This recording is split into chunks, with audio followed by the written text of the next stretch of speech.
kita merayakan May Day yang kesekian kali pada tahun 2024. May Day adalah satu peristiwa yang terkenal dengan peristiwa high market.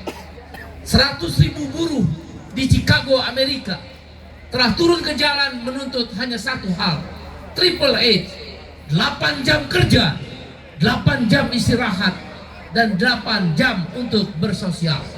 Apalah cuy, pemerintah Chicago, Amerika Serikat pada waktu itu, Gubernur Chicago memerintahkan menembak 100.000 buruh yang sedang melakukan pemogokan selama 3 hari yang kita kenal tanggal 1, 2, dan Mei, yang kita kenal peristiwa high market.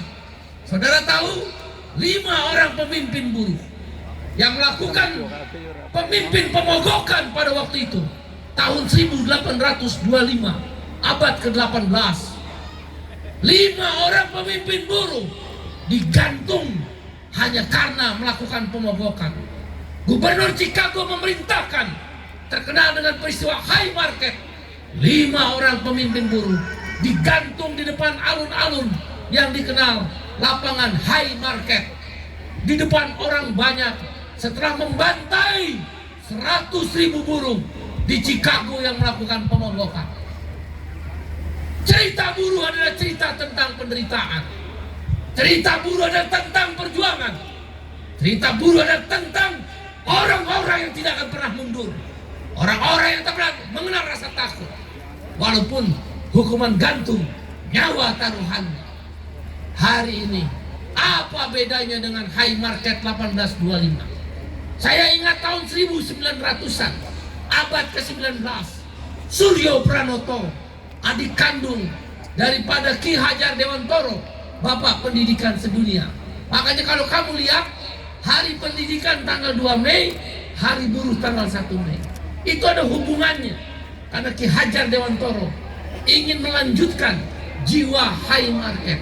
Atau belakangan pada tahun 1889, kumpulan Serikat Buruh Sedunia dan Partai Buruh Sedunia, Partai Sosialis Sedunia, menyatakan 1 Mei adalah May Day, menghormati 100 buruh yang ditembak mati. Bahkan diceritakan sungai-sungai, got-got di Chicago, di Amerika sana berwarna merah. Ditembak, dibunuh, bahkan pemimpinnya untuk menimbulkan rasa takut. Di lapangan high market seperti ini digantung di hadapan ratusan ribu orang lain. Suryo Pranoto menulis surat pada tahun 1920, abad ke-19, kepada Gubernur Jenderal Hindia Belanda zaman penjajahan, saudara. Tuan Gubernur, kami dari Serikat Buruh Tebu. Serikat Buruh Tebu adalah terbesar saat itu, termasuk Serikat Buruh Kereta Api, Serikat Buruh Pelabuhan, Serikat Buruh Guru Indonesia. Jadi kalau PGRI menyatakan diri tidak Serikat Buruh, itu historis, tidak menghargai sejarah. Tuan Gubernur, kami meminta buruh tebu di seluruh Indonesia, khususnya di tanah Jawa, naik upah minimum 1 gulden per bulan. Kau bayangkan, saudara, tahun 1825, 5 pemimpin buruh di dunia digantung, 100.000 orang dibunuh dengan kejam, diberondong, mati semua 100.000. Hanya memperjuangkan jam istirahat 8 jam. Hari ini kita pun masih berjuang. Bagaimana buruh-buruh tekstil, garmen, sepatu, jam kerja yang panjang, lembur yang panjang. Andaikan upah kita layak, andaikan upah buruh layak, kita tidak perlu lembur. Kehidupan sosial kita terganggu karena upah murah lah yang membuat kita lembur.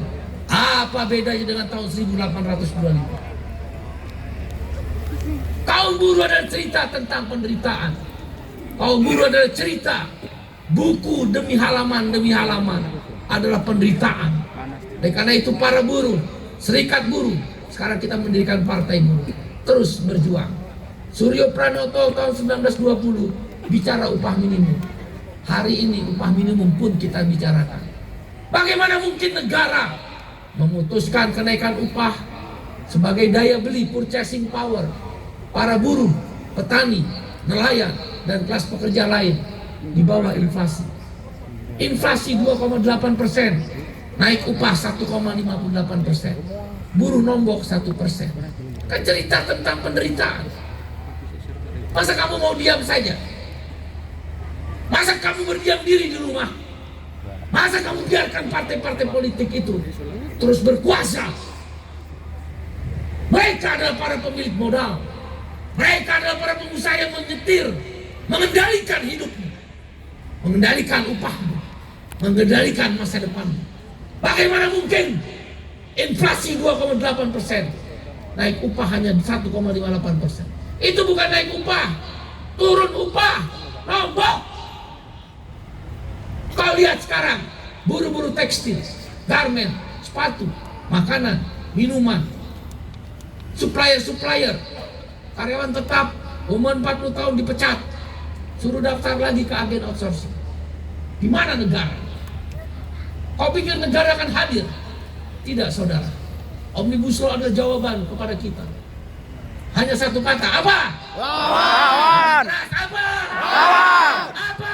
Lawan! Yang keras, angkat tangan. Apa? Lawan! Perlawanan kelas. Perlawanan kelas secara sosial ekonomi melalui Serikat Buruh, Serikat Petani yang dimotori Henry Saragi, Serikat Petani Indonesia. Perlawanan kelas kaum buruh melalui KSPSI AGN, KSPI, KPBI, KSBSI, FSPNI, TSK, SPN, FSPKEP, dan serikat-serikat buruh yang lainnya. Itulah perlawanan kelas. Kita turun ke jalan adalah menunjukkan perlawanan kelas, bahwa kita masih ada. Kita tidak sedang biasa-biasa saja. Perlawanan secara perang sudah ada partai politik. Saya minta dukunganmu. Saya berkeyakinan, kau catat omongan saya dengan izin Allah. Pemilu 2029 seperti di Brazil, kita akan lolos parliamentary threshold, masuk ke Senayan, berkuasa sebagai DPR RI. Siap melawan? Siap berjuang? Siap! Yang mau berjuang angkat tangan. Oi! Yang mau berjuang tepuk tangan.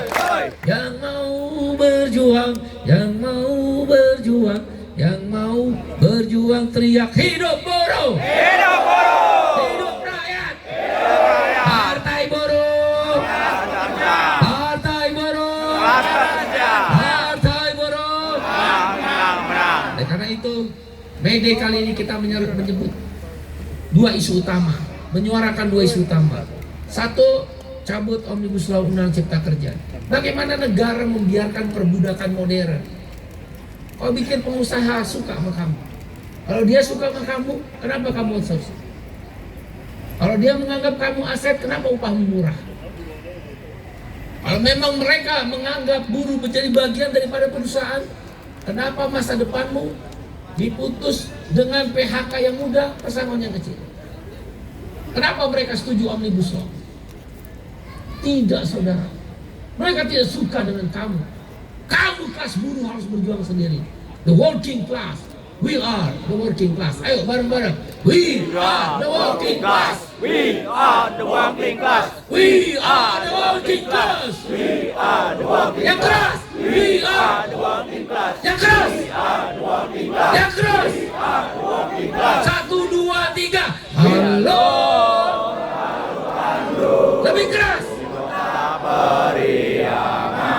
Yang keras. Kota kenang. Sudah Lama kita tidak berjumpa dengan kau. sekarang Menjadi lautan api, mari bung rebut kembali. kami adalah kelas pekerja.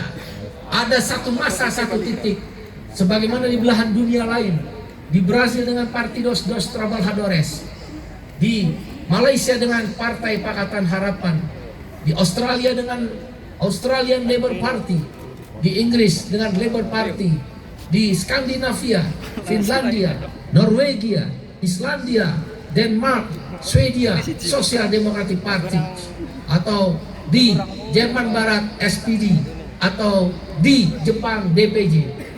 Ada satu masa, satu titik buruh akan berkuasa. Saat buruh berkuasa, upah layak, hapus outsourcing, dijamin buruh perempuan dilindungi ketika mengambil hak-haknya. Tidak ada lagi karyawan kontrak tanpa periode. Petani akan mendapatkan lahan yang disebut reforma agraria. Kedaulatan pangan akan kita berikan kepada kaum petani. Amin. Siap berjuang? Siap. Karena itu, yang kedua, gerakan kita adalah HOSTU, hapus outsourcing, tolak upah murah. Apa gerakan kita namanya? HOSTU. Yang keras apa? HOSTU. Kepanjangannya apa? Hapus outsourcing, tolak upah murah. Sekali lagi apa? Hapus Kepanjangannya. Selamat berjuang. Terima kasih. Assalamualaikum warahmatullahi wabarakatuh. Salam. Santio sesuai doa dan salam agama kita masing-masing. Di luar masih banyak ya?